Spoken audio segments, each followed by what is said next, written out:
it comes to wrestling, there are tons of matches and stipulations and all sorts of weird gimmicks that the wrestlers will often have matches for when it comes to titles or the title shots and whatnot. And we've got a video here today called Genius Ways Wrestlers Won Championship Matches. So I'm pretty sure we're going to see some finessery and finagling. And if you'd like to see this content without me reacting over it, you can check out the top link in the description if you'd like to react to it live with us, or, well, if you'd like to react to content with us on Twitch, you can check the bottom link in the description. If you're a young one, though, I need you to stay away because my content is not made for the little ones. Little ones, scram. I use very colorful language that you probably shouldn't be here. I'm not going to be responsible for you getting smacked. With that being said, let's check it out. These WWE wrestlers were hitting big brain moves during these championship matches. Cesaro illegal, he never made the tag! Kobe thought he made the tag! Cesaro sacrificed himself! We got new champs! We got new champs! Some of these tactics are so insane, you have to see them to believe them. We have to I need context for that one. Oh my goodness. Eddie Guerrero. Latino Heat was a master of bending the rules and finding creative ways to win matches. However, the way he won this match might be his best. Eddie was set to defend his United States Championship against We're gonna pretend that didn't just happen. If you're watching this on YouTube, you did not just see that blooper. While the referee was distracted, Shannon Moore tried to attack Eddie with the title belt. Eddie not only avoided it, but also made it look like Matt had taken him out. Then, while the ref was removing the championship, Chavo ran in and actually hit Matt Hardy with a belt. With Hardy laid out, Eddie hit the frog splash, followed by the 1-2-3. Bianca Belair's hair has proven to be a very useful tool in her arsenal. Since it's part of her body, I used to love when Eddie would do the gimmicks without getting disqualified. What the hell? However, that shit was so loud. That was so fucking loud. Are you allowed to do that to people? You know that fucking hair gotta be heavy. No, that shit was insane. However, the EST's long hair isn't just good for whipping people. At WrestleMania Backlash in 2021, Belair was defending the SmackDown Women's Championship against Bayley. Bayley attempted to hit Bianca with the Rose Plant, only for Belair to counter it and use her braid to get leverage over Bayley and win the match. Bianca Belair turned the tables on Bayley, using her braid to her advantage, got her some leverage, and allowed Bianca to... That was a little funky looking. That wasn't as smooth as I thought it was gonna look. They probably should have rehearsed that finish a little more than that. Am I bugging? I don't think that looked that smooth. Bayley attempted to hit Bianca with the Rose Plant, only for Belair to counter it and use her braid to get leverage over Bayley and win the match. Bianca Belair turned the tables on Bayley, using her braid to her advantage, got her some leverage, and allowed Bianca to pin the challenger. Yeah, Cody Rhodes is a genius when it comes to winning championship matches. Early in Cody's career, he was a tag team champion with Hardcore Holly. During their reign, Cody and Hardcore had to defend their championship against Ted DiBiase and a mystery partner. Before the match started, though, Ted said his partner I did not know they were in the company at the same time. Regardless, the match started, and DiBiase and Holly were the legal men. However, Cody attacked Hardcore Holly and then tagged in Ted DiBiase. The son of the $1 Million Man finished off Holly, and it was revealed that Cody was Ted's tag team partner. It gets more confusing the more you think about it. What the fuck? How did they allow that? What? What? Have they done anything like that since? That's spooky as hell. Are you allowed to do that? I need to hear this segment again. Partner. Before the match started, though, Ted said his partner was running late and wasn't there yet. Regardless, the match started, and DiBiase and Holly were the legal men. However, Cody attacked Hardcore Holly and then tagged in Ted DiBiase. The son of the $1 Million Man finished off Holly, and it was revealed that Cody was Ted's tag team partner. It gets more confusing the more you think about it. Either way, Cody Rhodes is able to retain his tag team that's championship weird. without breaking a sweat. About 4 years later, Cody Rhodes became the Intercontinental Champion, but lost it at WrestleMania to The Big Show. Of course, Rhodes automatically got a rematch, and this time, he had a plan. The match is a tables match, meaning Cody had to put Big Show through a table in order to win. This seemed to put Cody Rhodes at a disadvantage, but he somehow turned this around. Less than 5 minutes into the match, Big Show's on the edge of the ring, so Cody gave him a kick. It didn't do much damage, but the Giant lost his footing, causing his boot to go crashing through a table. Technically, Rhodes had put Big Show through a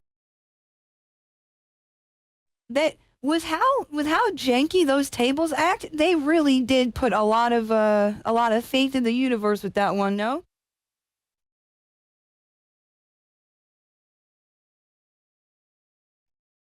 Like I don't know. That could have definitely went worse. Yeah, his face is that's like, well, I guess guess I don't got it no more. All right, you get it. A table. Therefore, Cody was declared the winner and awarded the Intercontinental Championship. This is a prime example of using your environment to your advantage. At Extreme Rules in 2009, longtime rivals Edge and Jeff Hardy fought in a ladder match for the World Heavyweight Championship. Both men were not only masters, but innovators of the ladder match, so it's going to be tough for either one of them to win. Rather than try to incapacitate his opponent, that Jeff spot Hardy is going to forever be iconic. A bit different. As he and Edge were fighting on the ladder, Jeff jumped down and pulled Edge's legs, causing the Radar Superstar to get stuck in the ladder. This allowed Jeff Hardy to effortlessly pull down the title and become the new champion. I mean, that's cool for the visual, I guess, but could you not have, like, if you raised your arms and just slit, or like, it, you could have definitely freed yourself. I get it though. I did they would for like the drama, but on the title and become the new champion. Spraying your opponent with mist is a classic way to blind someone, but it's not the best way to win a match since it's pretty hard to hide from the referee. However, Asuka found a way around this. At Night of Champions 2023, Asuka was the #1 contender for the Raw Women's Championship. Bianca Belair was the champ, but despite the Empress of Tomorrow's best attempts, Asuka could not end the match. She then attempted to spray Belair with mist while the referee's head was down. Belair dodged it, so Asuka improvised. The Empress wiped some leftover mist on her hand and then rubbed her fingers over Bianca's eyes, causing the champion to go blind. Wow. With her eyes burning, Asuka easily took out the EST and became the new champion. Kinda crazy. All right, so anybody who's like super knowledgeable about like the mist spot, what's going on with that? How are they able to do that? What's going on, Bruce? What's going on, Chris? They clearly at some point have to have the I guess the ink or whatever the fuck readily available, but like, what's going on with that? It's like a capsule. That makes sense. That makes sense to me. Maybe the referee slips it to him at some point in the match. Like, yeah, because I would watch like an old match, like, I don't know, Tajiri or something, and it's like, yo, this motherfucker's selling moves and shit. Clearly he doesn't have anything in his mouth, and it's like, oh shit, he's spit the brain shit, oh.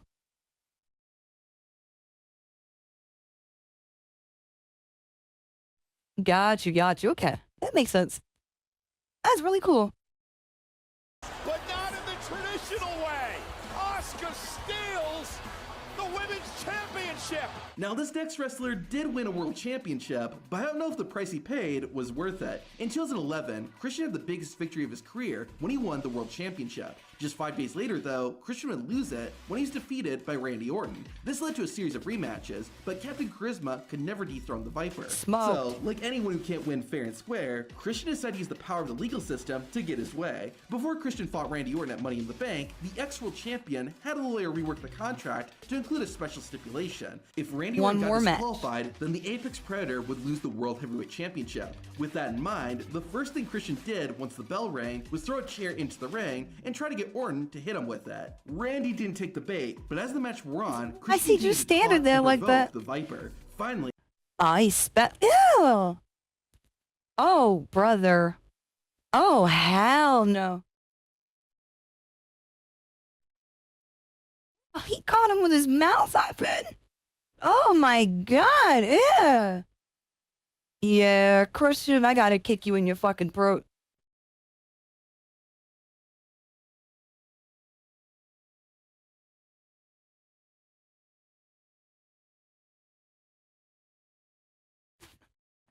I don't know. Yeah, that's gross. I hate spit spots, man. That's nasty. That's fucking gross. And provoke the Viper. Finally, Orton got so fed up that he kicked Christian in the balls, causing them to get disqualified. Not only did Christian become the new world champion, but he also became the first female world champion too. Some people say that you always need to look strong during a WWE match, even if you're hurting. Dean Ambrose showed that faking Different pain though. has its perks That's too. definitely not like hocking a loogie at someone though. Championship against Kevin Owens in a last man standing match. Early into the fight, KO set up 2 tables on the outside. Ambrose was aware of this, and once he saw an opportunity, he took it. Owens had set up 5 chairs and laid Ambrose on them. Then, once Kevin Owens' back was turned, the lunatic fringe shoved his opponent off the top rope and sent him crashing through the 2 tables. KO wasn't able to answer the 10 count, allowing Dean to retain his IC title. Brock Lesnar is one of the strongest WWE wrestlers of all time, but even he was gonna have some difficulty when he was forced to defend the WWE Championship against The Big Show. To make matters worse, they competed in a stretcher match, meaning Brock was gonna have to somehow put Big Show on a stretcher. Oh my god. Do you guys remember the super classic spot where like Rey Mysterio is on the stretcher? And he gets swung at like the ring post and dropped? That shit, I can't watch that without wincing every time. It's like, oh damn, chill out. Yo, that spot is hilarious to me. It's fucked up, but it's hilarious. Like every time I see him, I'm like, damn. You could not tell little me that wrestling was fake. Like, did you see how he hit his head? That's real. That's real to me.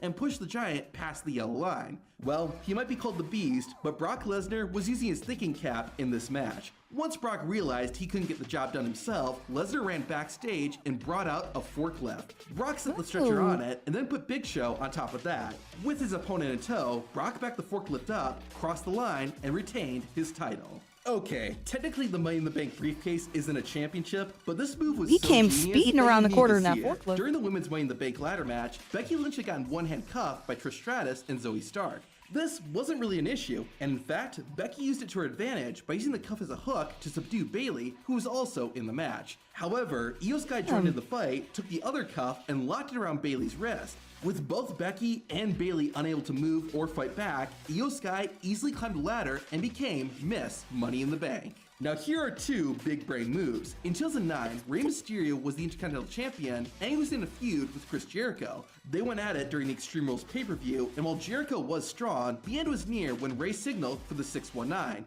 As Mysterio was coming in though, Y2J ripped off Rey's mask. Obviously, a masked wrestler could not reveal their face, which made Rey Mysterio completely defenseless and allowed Jericho to roll up the champion for the pin. Chris Jericho left the arena not only with a title belt, but also a mask. Rey Mysterio got a That is super disrespectful to the luchadors, though, no? That's some heel shit right there. Good shit on Jericho. championship rematch at the next pay-per-view, The Bash, and the master of the 619 had a trick up his sleeve. During the fight, Jericho once again tried to unmask Rey. However, this time, Rey Mysterio had on a second mask, causing Jericho to be the one caught off guard. Rey then successfully executed the 619 and got his Intercontinental Championship back. When you think of brass knuckles, that's hilarious. The first person that probably comes to mind is William Regal, but he wasn't the first person to utilize the power of the punch. Back in 1986, Macho Man was facing the Intercontinental Champion, Tito Santana. Savage was having trouble putting Tito down for the count, so Randy decided to get a bit dirty. The Macho Man pulled out a pair of brass knuckles, and while he missed his first swing, he nailed Tito in midair and quickly got the pin, earning Randy Savage his first championship in WWE. Years later, William Regal would I didn't know they would go the for like brass something knucks and controversial win like many that back matches then. with them. However, someone would actually turn the tables on Regal and use the brass knuckles against the Englishman. During his reign as European champion, William Regal was set to defend his title against Spike Dudley. As he was walking into the ring though, Regal dropped his brass knucks. However, once the referee turned his back, Regal hit a second pair in a turnbuckle. Spike Dudley was paying attention and rushed into the ring, grabbed the weapon, and knocked Regal out. By the time the referee had turned back around, Spike already had the leg hooked and he won the European Championship in 4 seconds. What's crazy though is that this is not the shortest WWE match. To see what matches ended even faster. That sounds like a fun video to watch too. This video kind of flew by. I was not ready for it to end right there. Yo, when it comes to them like winning matches creatively or like using parts of like the attire or like the ring, like I'm always like, how the hell? It's cool that they're still finding innovative ways to end those matches. A quick funny video of Regal hitting Big Show with the Lux and all night. What? They say what? William was at the corner like, excuse me, did you see that? Did you see that? Why do you have that? What do you have that for? Why are we not patting down these wrestlers when they shoot for what they like are the fucking locker room where they get down to the ring like, what the butt? That's what is chic. But yeah, this was a pretty cool video. Pretty quick one. If you guys like to see the creator of the original content, go ahead and click the top link in the description. If you want to react to the videos live with us on stream, you can hit the bottom link in the description.